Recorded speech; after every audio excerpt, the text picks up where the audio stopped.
Welcome back dear children.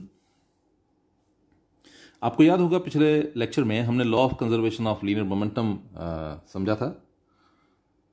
मैं फिर से law of conservation of linear momentum को रिपीट कर रहा हूं और साथ में इसके ऊपर बेस्ड जो है कुछ न्यूमेरिकल्स जो है वो हम लोग डिस्कस करेंगे। We are going to discuss a few numericals based on law of conservation of linear momentum and I'm going to repeat law of conservation of linear momentum once again. But before starting law of conservation of linear momentum, let me repeat linear momentum for you. What do you mean by linear momentum? So the concept of linear momentum, as I've already told you, it is a physical quantity which is denoted by P. Okay, it is a vector quantity and is defined as the product of mass and velocity. So what do you mean by linear momentum? Linear momentum is a physical quantity which is denoted by P vector. As I've already told you, it is a vector quantity and is defined as the product of mass and velocity. So if you take velocity 0, momentum must be 0. अगर velocity आप 0 लेते हैं, rest पे है body, तो उसके momentum जो है वो 0 ही होगी। मास तो हम 0 ले नहीं सकते, वो आपको पता है। Mass is never 0, it is never negative, so we can not take mass 0, but velocity can be taken 0, so momentum is 0, is said to be 0 when the body is at rest. Secondly, the SI unit of momentum, we know the SI unit of mass is kg, the SI unit of velocity is meter per second.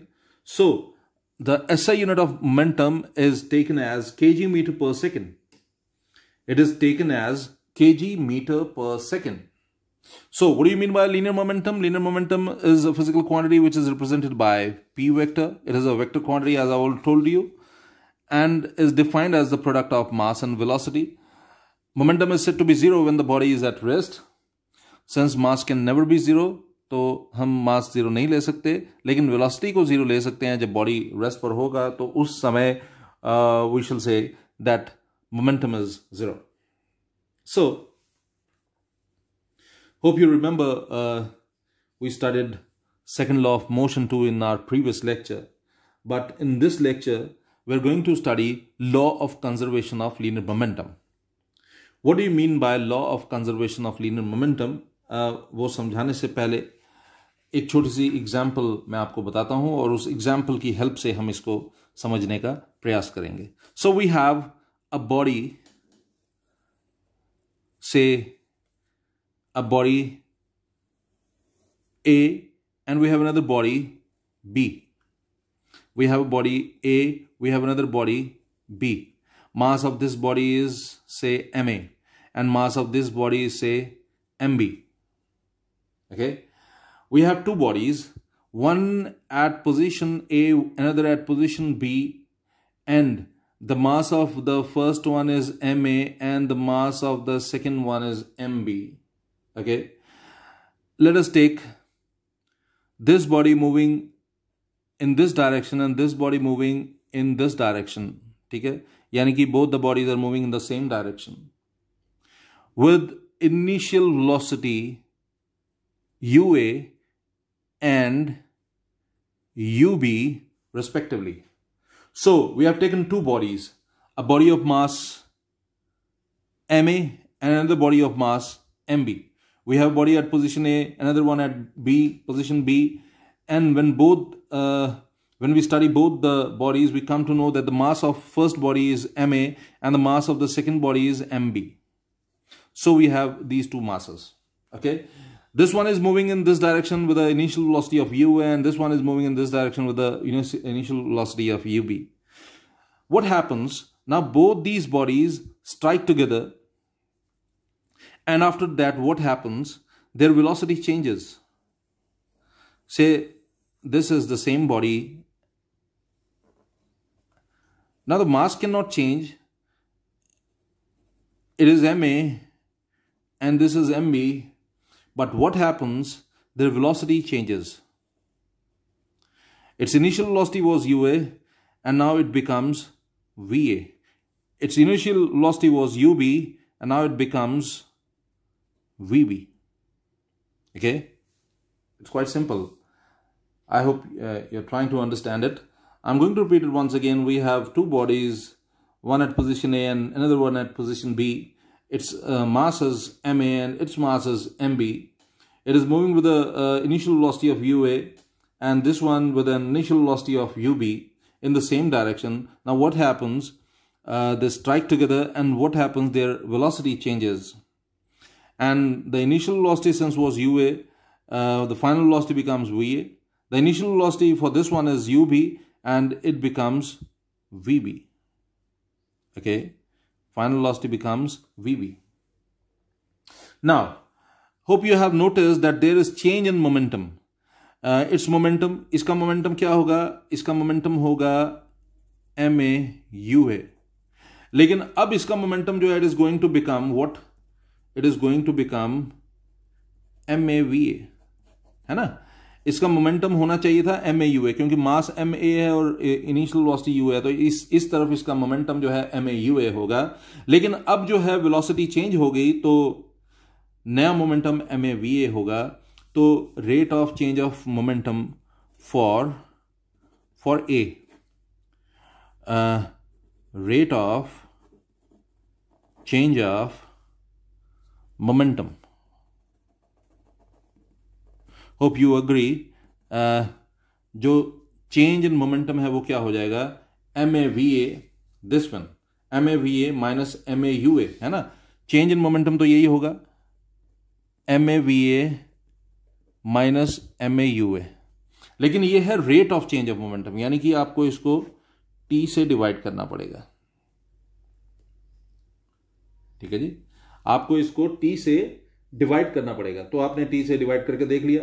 अब ये जो change आया है, ये किसके कारण आया है? ये जब दोनों बॉडीज टकराई हैं तो A में चेंजेस आई हैं, और ये A में आने वाली चेंज जो है,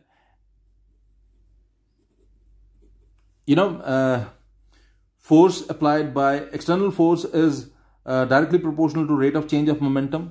अब B ने A के ऊपर फोर्स लगाया, तो उसके कारण A का जो मोमेंटम है वो चेंज हो गया, है ना? बॉडी B ने, ये दोनों बॉडीज आपस में टकराई थी, और B ने A पर फोर्स लगाया, A ने B पर फोर्स लगाया. A में होने वाली चेंज जो है वो बॉडी B के कारण है. तो उस फोर्स को जो B ने A के ऊपर लगाया, उसको FBA से रिप्रेजेंट करते हैं. ये आपने याद रखना है. ठीक है, तो FBA जो है उसके कारण rate of change of momentum जो है वो किस में आया? A में. ठीक है ना? Rate of change of momentum जो है वो A के लिए हम ma va minus ma ua upon t लेंगे. अब यही चीज जो है अगर हम दूसरे केस में स्टडी करते, मतलब A ने फोर्स लगाया और B में चेंज आया, तो उसको हम कैसे बोलते? Rate of change of momentum in B. Rate of change of momentum in B. So it is going to become mbvb minus mbub upon t. ठीक है जी. B ने A के ऊपर फोर्स लगाया और उसके कारण A में चेंजेस आई, तो उसके कारण rate of change of momentum A का आप लेंगे, वो हो गया MAVA minus MAUA upon T. A ने B के ऊपर फोर्स लगाया, उसके कारण B का मोमेंटम चेंज हुआ, तो हमने FAB को rate of change of momentum in B के बराबर ले लिया. It is MBVB minus MBUB, ये आपने ले लिया अपॉन T, सॉरी. अब आपको पता है to every action there is an equal and opposite reaction. Now we know, what do we know? That we know that FAB is equal to FBA, है ना? हमें पता है दोनों बॉडीज ने, इन दोनों बॉडीज ने एक दूसरे के ऊपर बराबर फोर्स लगाई. आपने ये थर्ड लॉ ऑफ मोशन पढ़ा है, to every action there is an equal and opposite reaction. तो दोनों बॉडीज ने एक दूसरे के ऊपर बराबर फोर्स लगाई, यानी कि FBA जो है वो FAB के बराबर होना चाहिए. यही मैंने लिखा है, FAB is equal to FBA. लेकिन आपने पढ़ा इक्वल एंड ऑपोजिट फोर्स होता है. थर्ड लॉ में ये बोला गया है फोर्सेस इक्वल जरूर होती हैं लेकिन ऑपोजिट होती हैं. ठीक है ना? ऑपोजिट होती हैं, इसका मतलब दोनों में से एक का आपको साइन चेंज कर लेना चाहिए, आइदर इसको माइनस कर लीजिए या इसको माइनस कर लीजिए, शोइंग कि दोनों इक्वल मैग्नीट्यूड तो है, इन दोनों का मैग्नीट्यूड तो इक्वल है लेकिन डायरेक्शन सेम नहीं है, डायरेक्शन उल्टा है। So F A B is equal to F B A. Okay, now what about F A B? F A B क्या है आपको याद होगा, ये आपने लिखा है F A B. F A B is M B V B M B U B upon T. ठीक है जी, F B A M A V A M A U A upon T, लेकिन साइन आपको पता है minus आएगा। ठीक है जी, तो ये आप चाहें तो ब्रैकेट में रखिए, वो ज़्यादा ठीक रहता है। Okay,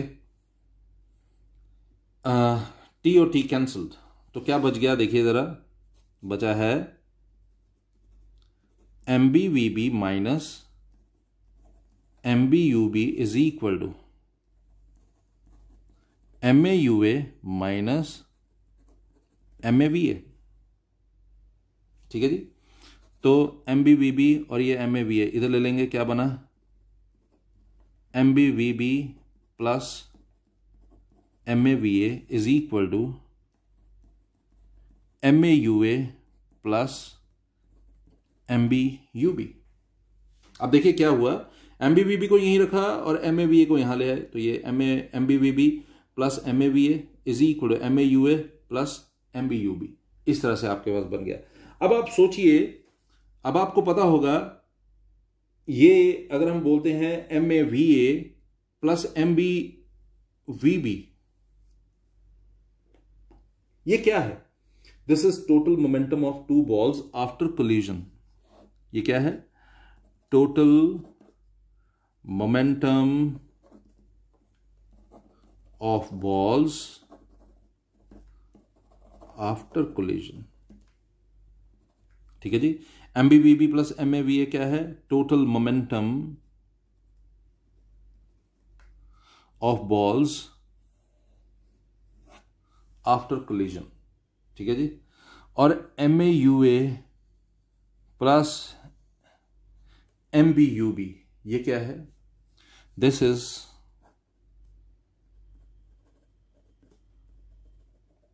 total momentum of balls before collision, है ना? This is total momentum of balls before collision. ये कोलिजन से पहले टोटल मोमेंटम है। टोटल मोमेंटम कैसे? M A U A plus M B V B, ये मोमेंटम है इनिशियल मोमेंटम, ये फाइनल मोमेंटम है ना एक बॉल का। आई एम सॉरी, ये इनिशियल मोमेंटम एक बॉल का, ये इनिशियल मोमेंटम दूसरे बॉल का, तो ये इन दोनों का सम हो गया। ये फाइनल मोमेंटम पहले बॉल का, ये फाइनल मोमेंटम दूसरे बॉल का, ये इन दोनों का सम हो गया।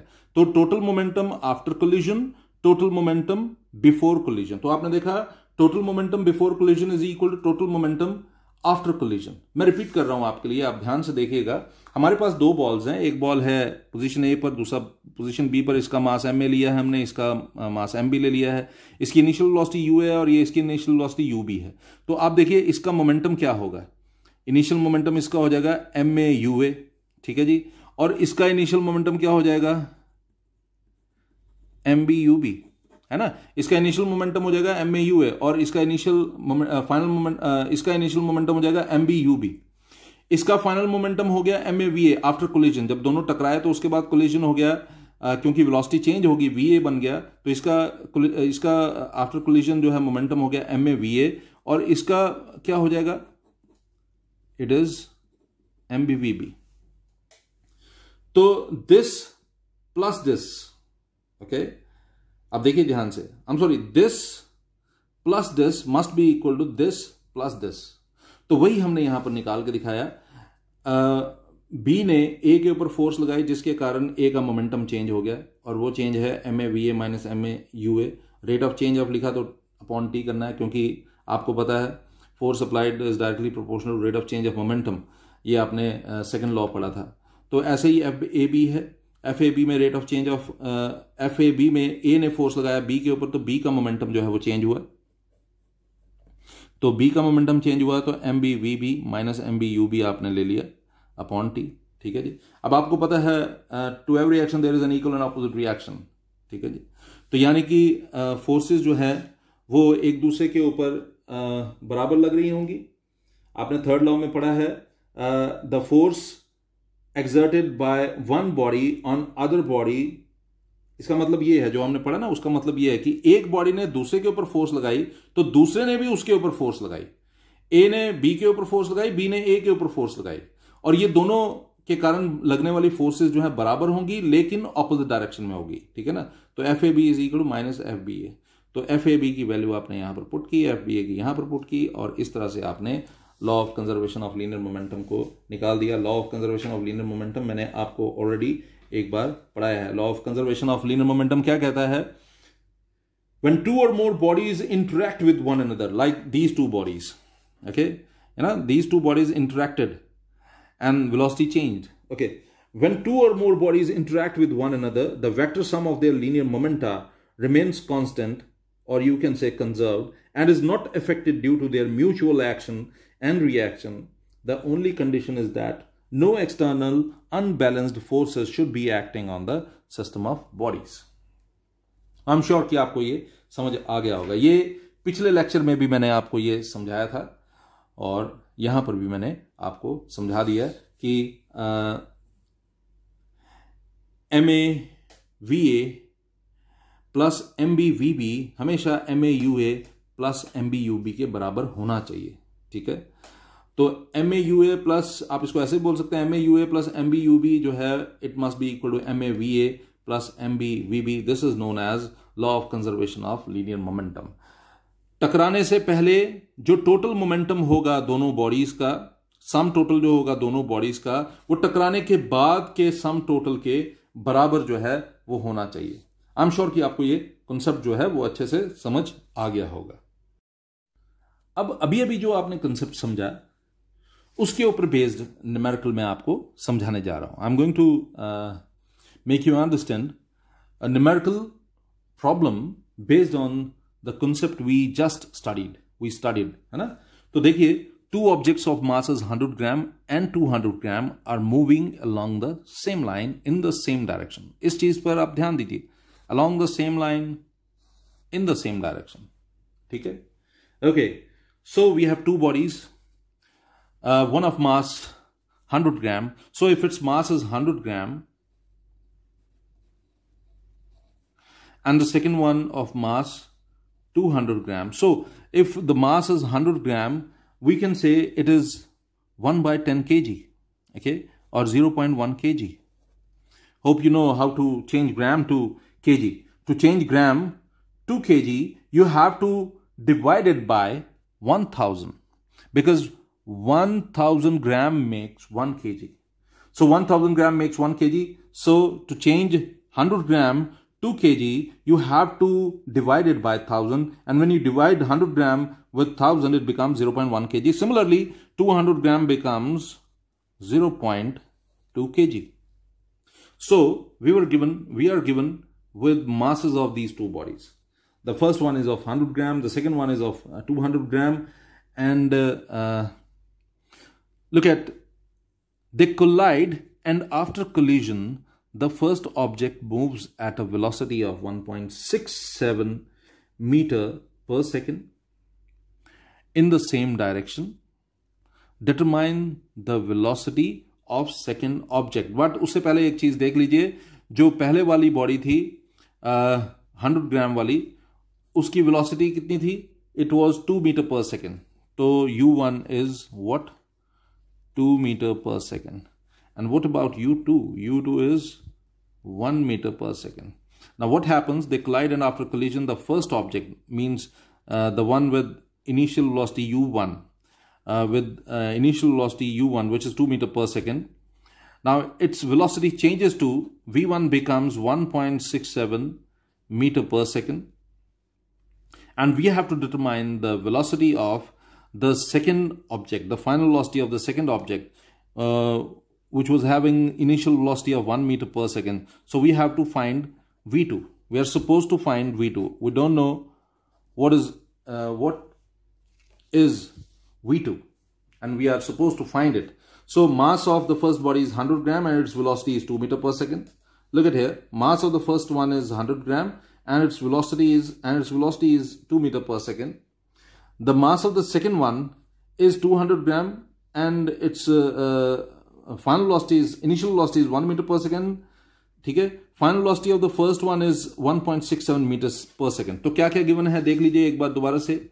आपको m1 गिवन है कितना, 0.1 kg आपने बना दिया. आपको इनिशियल वेलोसिटी पता है, it is 2 metre per second. आपको फाइनल वेलोसिटी भी पता है, it is 1.67 metre per second. ये पहली बॉडी के लिए आपने किया. ठीक है जी. दूसरी बॉडी का आपको मास पता है, वो कितना है आपने बताया 0.2 kg. आपको इसका इनिशियल वेलोसिटी पता है, वो कितना है 1 मीटर पर सेकंड. किंतु आपको नहीं पता है v2, वो आपको निकालना है. ठीक है, तो आप समझ सकते हैं यहां पर आपको law of conservation of momentum जो है इस्तेमाल करना है. और law of according to law of conservation of momentum, law of conservation of momentum के मुताबिक m1v1 प्लस m2v2 जो है वो m1u1 प्लस m2u2 के बराबर होना चाहिए. और अगर आपको v2 निकालना है तो आप समझ सकते हो, देखिए m1v1 को मैं यहां ले जाऊंगा, ये बन जाएगा m1u1 plus m2u2 minus m1v1. ठीक है, बच गया m2v2.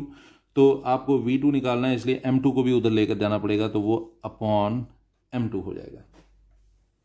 ठीक है जी, ये कुछ इस तरह से हो जाएगा. अब आपको सारी वैल्यूज पुट करनी है और सारी वैल्यूज पुट करके आपको आंसर निकालना. मैंने क्या किया, m1u1 प्लस m2u2 था, तो m1v1 को मैं वहां ले गया, वो माइनस m1v1 हो जाएगा. तो यहां सिर्फ m2v2 बच जाएगा. m2 आपको पता है, वो भी आप यहां पर ले गए, तो पीछे v2 बच जाएगा और v2 आपके लिए निकालना जो है वो आसान हो जाएगा. आई एम श्योर कि आपको ये समझ आया होगा. ये हमारा पहला न्यूमेरिकल. दूसरा न्यूमेरिकल जो है वो उसी कंसेप्ट पर बेस्ड है जिसके लिए आपने बताया था ना. मैंने जैसा आपको बताया कि law of conservation of momentum m1u1 plus आपने पढ़ा m1u1 plus m2u2 is equal to, ये कंसेप्ट अभी अभी मैंने आपको बताया है. m1u1 plus m2u2 is equal to what, it is equal to m1v1 plus m2v2. Law of conservation of momentum या principle of conservation of momentum ये था. इसी से एक और कंसेप्ट जो है वो आप डिराइव कर सकते हो. उस कंसेप्ट को आप ध्यान से समझिएगा, आपको बड़ी जल्दी वो समझ आ जाएगा. अगर सपोज करो मैं रिकॉइलिंग ऑफ गन की एग्जांपल लेता हूं, एक गन की एग्जांपल लेता हूं, तो गन जो है उसके अंदर बुलेट होगा.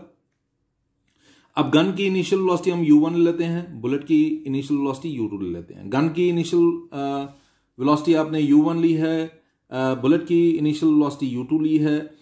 अब मैं गन की फाइनल वेलोसिटी v1 और बुलेट की फाइनल वेलोसिटी v2 ले रहा हूं.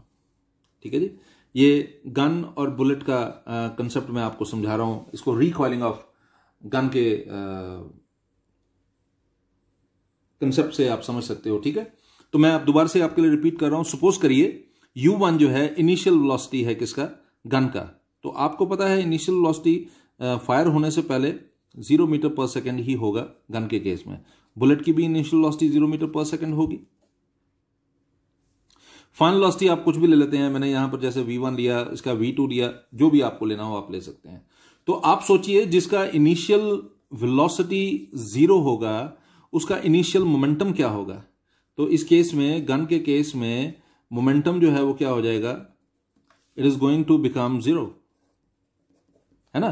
क्योंकि मोमेंटम होता है, अगर मास में गन का जो है ये गन का मास है और बुलेट का मास v2 आप ले रहे हैं. ठीक है, गन का मास जो है आपने m1 ले लिया, बुलेट का मास आपने m2 ले लिया. मैं रिपीट कर रहा हूं, गन का मास है m1. मैं एक बार फिर से आपके लिए रिपीट कर रहा हूं, आप ध्यान दीजिएगा. m1 है मास ऑफ गन, m2 है मास ऑफ बुलेट. ठीक है जी. फायरिंग से पहले velocity u1, initial velocity of gun, u2 initial velocity of bullet. ठीक है। v1 final velocity of gun, v2 final velocity of bullet. ठीक है, initial velocity of gun u1, initial velocity of bullet u2, final velocity of gun v1, final velocity of bullet v2। अब आपने पढ़ा है law of conservation of momentum के मुताबिक m1 u1 plus m2 u2 जो है वो किसके बराबर होगा, m1 v1 plus m2 v2। ठीक है जी, u1 तो जीरो है तो ये पूरा जीरो हो गया, u2 भी जीरो है तो ये भी जीरो हो गया, is equal to m1 v1 plus m2 v2, or we can say m1 v1 is equal to plus m2 v2 is equal to 0, or m1 v1 is equal to minus m2 v2। ठीक है जी, आप ऐसा कह सकते हो। मैं दोबारा से आपके लिए रिपीट कर देता हूं, आप देख लीजिए। u1 सिंस जीरो था तो ये पूरा जीरो हो जाएगा, u2 सिंस जीरो था तो ये पूरा जीरो हो जाएगा, m1 v1 plus m2 v2 is equal to 0, तो m1 v1 is equal to minus m2 v2। ये कब होता है, जब इनिशियल वेलोसिटी जो है वो जीरो होती है। तो मैंने अभी आपको बताया initial velocity of gun before firing 0 metre per second, bullet before firing is 0 metre per second. ठीक है जी, ऐसा होता ही है, ये आपको पता ही है। तो ये एक स्पेशल केस है। इस स्पेशल केस में क्या होगा, जब कभी आप एक बुलेट की बात करेंगे, गन की बात करेंगे, रिकॉइलिंग ऑफ गन का कंसेप्ट आप स्टडी करेंगे, तो m1 v1 जो है वो m2 v2 में जब आप ऐड करेंगे, यानी कि इन दोनों का सम लेंगे, तो वो हमेशा जीरो होगा। ठीक है, ये एक स्पेशल केस है। इसी स्पेशल केस को अब हम स्टडी करेंगे और न्यूमेरिकल है from rifle of mass 5 kg। एक राइफल है जिसका मास जो है 5 kg है, हम इसको m1 सपोज कर लेते हैं, ये 5 kg है। ठीक है जी, अब बुलेट ऑफ 50 ग्राम, बुलेट का मास हम m2 सपोज कर लेते हैं, वो 50 ग्राम है। 50 ग्राम का मतलब आप समझ सकते हैं, it is going to become 0.05 kg। So we have a rifle of mass 5 kg and a bullet of mass 50 gram. तो m1 हमने 5 kg ले लिया, ये सोल्यूशन है, और m2 जो है वो 50 ग्राम, that is 0.05 kg, is fired with an initial velocity of 108 kilometer per hour. इसको फायर किया जाता है from rifle of mass 5 kg। 5 kg का राइफल है, उससे एक बुलेट फायर की जाती है, 50 gram is fired with an initial velocity of 108 kilometer per hour. ठीक है जी, इनिशियल वेलोसिटी उस बुलेट की जो है it is going to be 108 kilometer per hour. आपको मीटर पर सेकंड में इसको चेंज करना है। मीटर पर सेकंड में अगर आप इसको चेंज करके देखेंगे, ये बनेगा 30 मीटर पर सेकंड।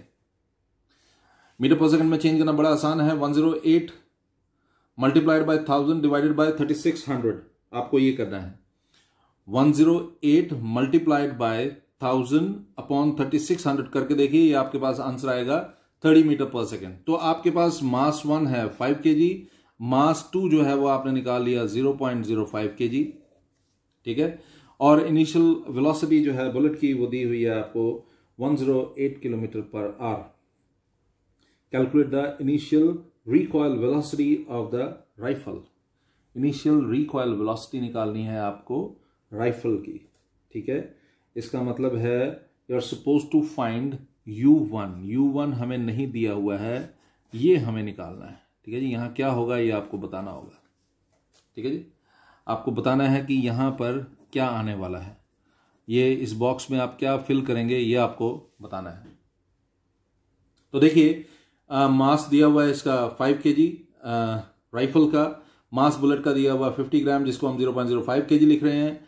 आपको इनिशियल वेलोसिटी जो है गन की, राइफल की, वो नहीं पता है, वो निकालनी है। और इनिशियल वेलोसिटी आपको दी हुई है किसकी, बुलेट की, वो है 30 मीटर पर सेकेंड।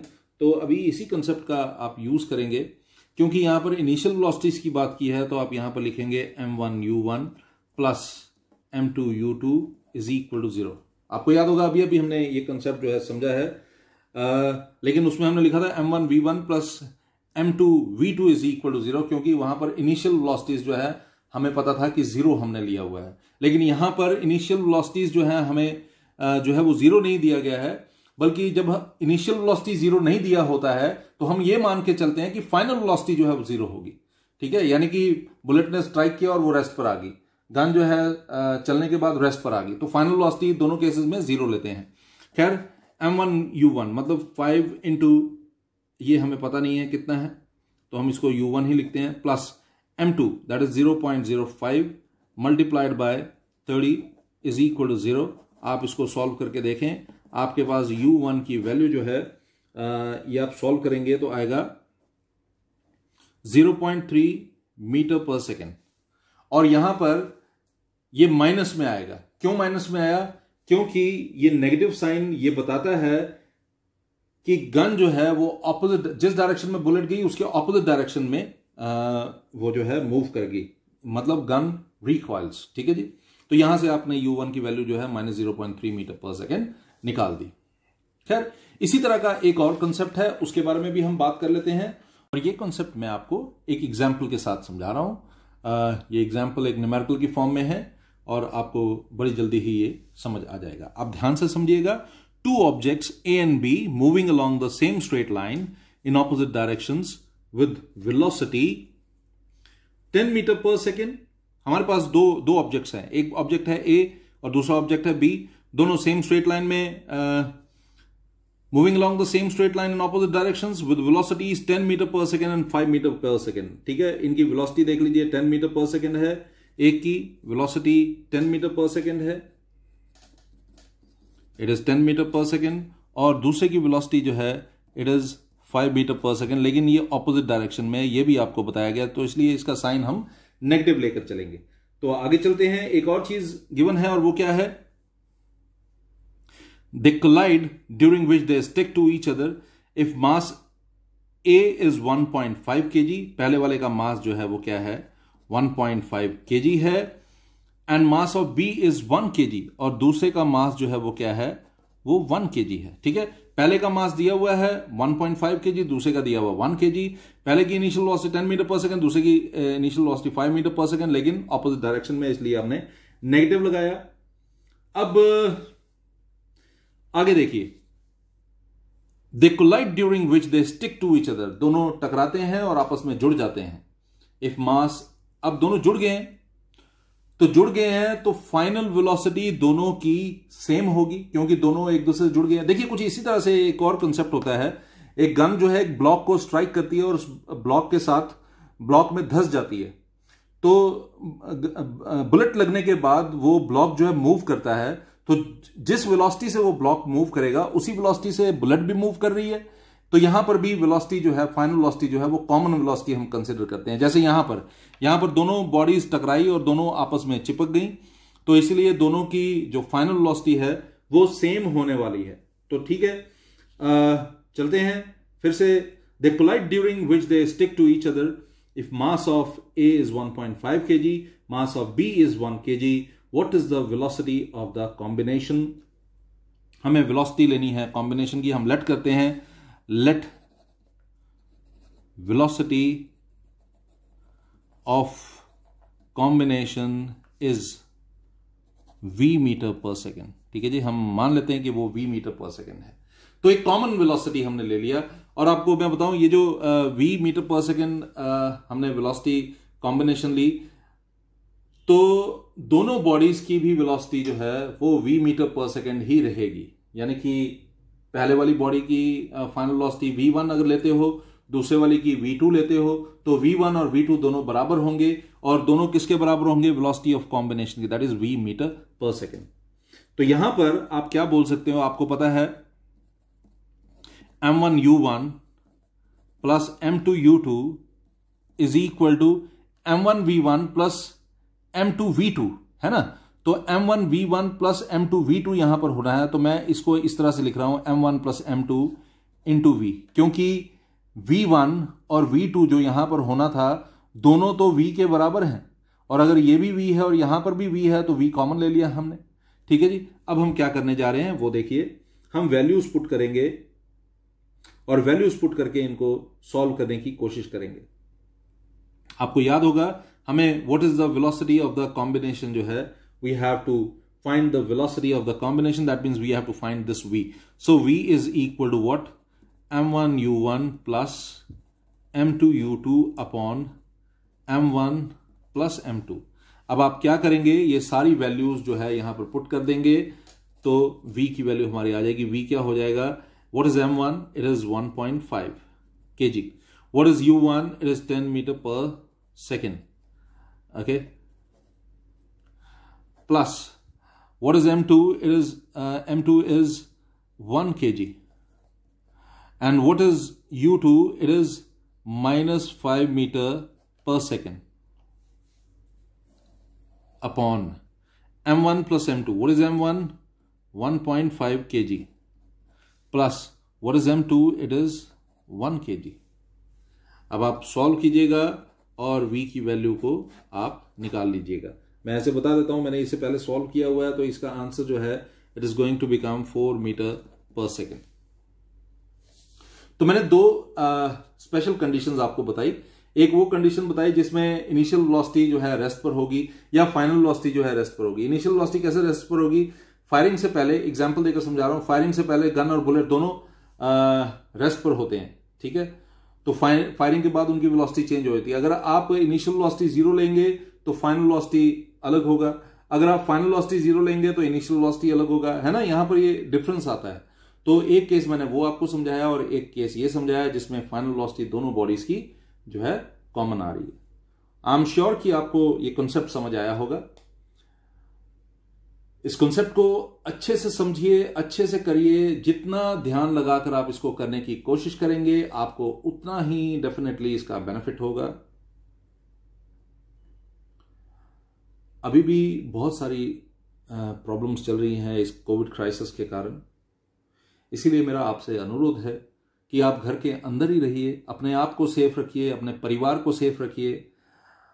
अगर अपने से छोटे हैं उन्हें समझाइए। अगर आपको लगता है कि बड़ों को भी कुछ बात बताने की ज़रूरत है तो उन्हें ज़रूर बताइए, लेकिन सबको सेफ रखने का प्रयास कीजिए। वीडियो पसंद आती है तो लाइक ज़रूर कीजिए, शेयर ज़रूर कीजिए और सब्सक्राइब भी कीजिए। Good day.